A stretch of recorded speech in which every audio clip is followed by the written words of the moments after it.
එක සමගි ජන බලවේගයේ ගම්පහ දිස්ත්‍රික් සංවිධායක මට දැන් කියන්න වෙන හිටපු කියලා මම පසුගිය පාර්ලිමේන්තු මැතිවරණයේදී තරඟ කළා.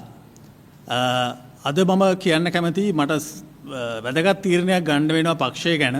ඒකට ප්‍රධානම හේතුව තමයි අපි ජනාධිපතිවරණයේ මහා මැතිවරණයේ දිගින් දිගටම කියා සිටියා අහවලු තමයි රට බංකොලොත් කරේ, අහවලු තමයි දූෂණය කළේ, අහවලු තමයි වංචනාකාරයෝ දූෂකයෝ කියලා. නමුත් දැන් අපට පේනවා මේ පළාත් පාලන මැතිවරණයෙන් පස්සේ සමගි ජන බලවේගය ඒ අර අපි බැනපු ඒ අපි චෝදනා කරපු කණ්ඩායම් සමග එක්කහුව වෙලා ඒ පළාත්වල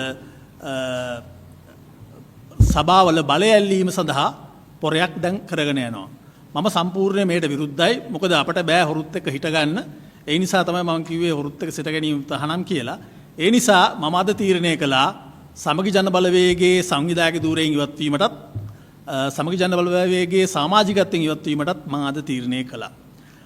ඒ වගේම අපි දන්නවා දැන් මේ පළාත් පාලන මැතිවරණයෙන් පස්සේ ජාතික ජන බලවේගය යම්කිසි පසුබෑමකට ලක් වෙලා තියෙනවා.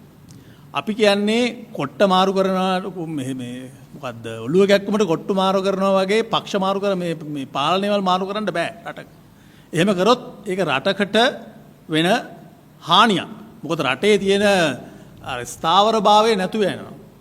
ඒ ස්ථාවරභාවය නැහැ කියලා දැනගත්තොත් එහෙම ආයෝජක රටට එන්නේ නැහැ. අපි දැන් එක ආණ්ඩුවක් පළවා හැරියා, එක පාලකයෙක් පළවා හැරියා. ඒ නිසා අපි මේ කරන කිසිම ප්‍රකාශයක් මේ ආණ්ඩුව ගෙදර යවන්න ඕනේ කියන මතේ නැහැ. නමුත් අපි කියන්නේ බලය නැවතත් මේ රටේ ආර්ථික ඝාතකයන්ට ඒ දූෂණයට වංචාවට වගකිව යුතු පුද්ගලයන්ට නැවත බාර නොදිය යුතුයි.